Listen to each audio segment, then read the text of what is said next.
People used to think I was confident because I was a performer, but here's the secret.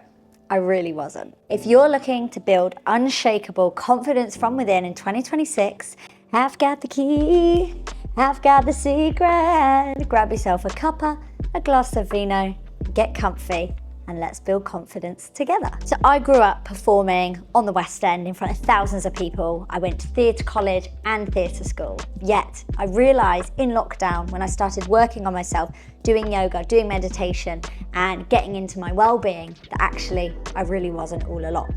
So when I started looking after my well-being and working on myself and finding out what I actually wanted to do in life, this is when I found confidence. Now, in lockdown, I lost my job. Being a performer, audition stopped, and I found myself really lost, not knowing what to do in my life. And as a person, if you've hit that rock bottom moment before, you know this doesn't make you feel confident in any area of your life, because you go into this survival mode of like, what am I meant to be doing with my life? So when everything changed for me is when I started traveling and looking after my well-being and seeing the world and seeing what was out there and finding another purpose in my life, because I still love to perform and I'm still performing in a different kind of way. And I'm also getting back into performing, but I didn't just want to wait around and wait for that opportunity to come to me, because that wasn't going to do anything for my confidence in myself. So today I'm going to give you my 4 steps to becoming my most confident self. And yes, I'm feeling confident now, but there's levels to it. I'm always constantly wanting to work on it and improve it. But this is the 4 steps that have got me to where I am today. So step number 1 was focusing on my well-being. Now, as a dancer and a performer, my diet used to be absolutely horrendous. I would eat loads of processed food, sugar, fast food, junk food, fizzy drinks, you name it, I had it. I used to look at food with like seeds and greens in it and just be like, that is bird food, I'm not eating that. However, when I started to find healthy food that nourishes me from within but also tastes amazing, I become hooked. And now I love home cooking, I love my fresh food. So what I would say, if you are that person that loves junk food and thinks it's bird food, it's find what works for you. Take your favorites, but cook them from home, from scratch, and just add things like your chia seeds and your flax seeds. You actually can't taste them. Sometimes you don't even know they're in there if you hide them, but you will notice, because it has to happen from within. You can't feel outwardly confident and be putting just rubbish stuff in your body. It doesn't work, I tried it. Then it's looking at other lifestyle factors like, are you sleeping well? Because let's be honest, no one feels great when they wake up and they've not had loads of sleep and you've got dark eyes and you're looking a bit disheveled. So it's focusing on your sleep, because obviously this is going to help with your mood as well. And like I said, it all starts from within. Another way to look after yourself is to focus on how you're moving. If you love to dance, dance. You know, if you love to do a spin class, go do it. And it's finding what works for you. And obviously I'm all about working with my cycle as well. So I would not recommend anybody to go run a marathon on their period, but it's finding what works for you. And there's no point going to, a reformed Pilates class if that doesn't do it for you. Maybe you need to go and run and get all sweaty and dirty, and maybe that's going to make you feel good. So it's finding movement that fits effortlessly into your life, that is definitely not a chore, and that you're going to be consistent with, because the movement will give you those endorphins, which is going to make you feel good, look good, and it just shines. Like I said, everything is internal. You cannot build external confidence without going in, and that is where I obviously used to feel confident outwardly, but realised I really wasn't inwardly. I was pushing a lot of stuff down. Another one is boundaries, right? People, situations, workplaces, things will test your boundaries. And to build confidence, you need to have confidence in yourself, to have the ability to say no to things, to get rid of things that don't align with this version of you that you want to become. And it can be scary, leaving the performing industry after everybody thought that's what I would go on and do, because I did it from literally, I think I was about 7 years old when I did my first show. That confidence to say, actually, I trust in myself that there's something else out there for me, and I know I'll come back to this. That wasn't an easy thing to do, but I did it, because when I avoided doing it, it actually felt worse, because I was like, I know I want to step away from this and go and explore more, but the only reason I'm probably saying it is for other people, and you just can't live your life like that. So yes, setting those boundaries and making sure that the people around you want to see you win, want to support you, because they're going to build up your confidence. And like I said, okay, that is an external source, but if you've got that mixed with the internal, on those days where you have those wobbles or your hormones are telling you no, those people are really going to be your North Star and keep you going. Step number 2 was finding purpose. If you wake up every day and you don't know why you're here, you don't know what you're born to do, you don't know what you love, how can you feel confident in what you're doing or the direction you're going?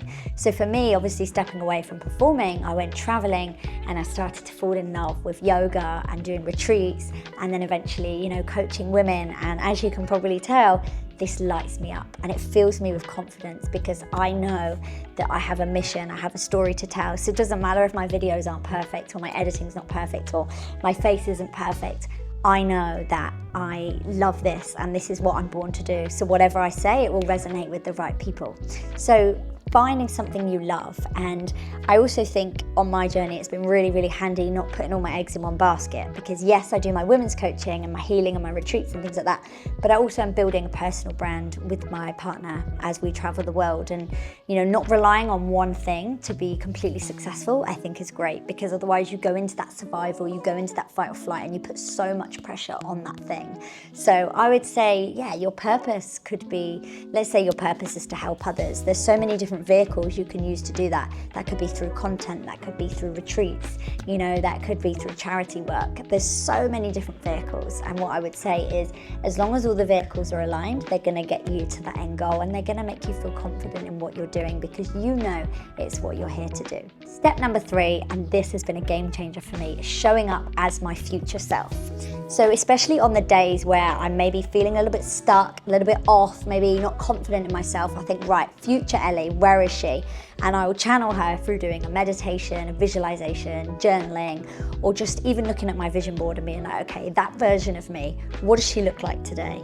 I almost like play a part. So this is where my performing comes in handy, because I'm like, okay, I'm not feeling myself today. I'm gonna play future Ellie today. And I step into her shoes, you know, I do my hair how she would. I do my makeup how she would. I'd eat what she would. I'd dress in what she would. I'd take the action that she would.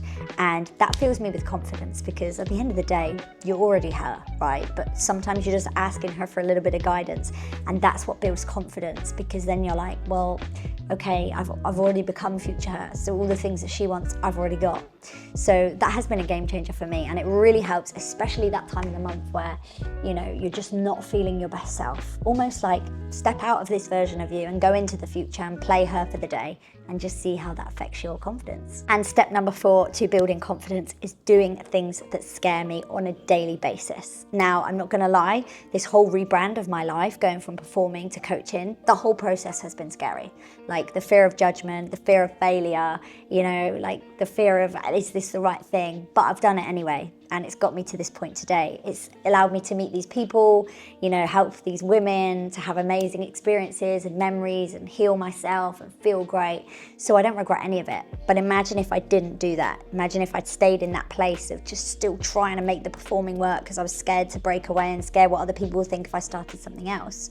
But also, you know, when I first left performing, I was just doing jobs that I didn't enjoy and didn't light me up. And yes, it was scary to leave that and build something of my own, but I look back and think, wow, it was even scarier if I'd have just stayed there, because I know I wasn't happy and wasn't feeling confident in myself. So do something that scares you today, even a tiny, tiny thing. Like for me, sometimes I go to post a video and I think, oh, you know, imposter syndrome kicks in. Even though I'm an accredited coach, you know, and I've got people amazing results, sometimes I sit here, I go to film and think, do I really have the knowledge to talk about confidence? Like, is anybody gonna listen? Is this video gonna flop? But who cares? I do it anyway. Because when you do the hard thing, each time you remind your body, your mind, your soul that you can do it. And on the other side of fear, this is one of my favorite quotes, amazing things happen. Like, get out your comfort zone. It feels amazing. Build that trust in yourself. If every time something scares you, you back away from it, you're not building that confidence muscle. It's like going to the gym one day and expecting to be in shape. You have to do it over time, even on the days where you cannot be bothered to do it.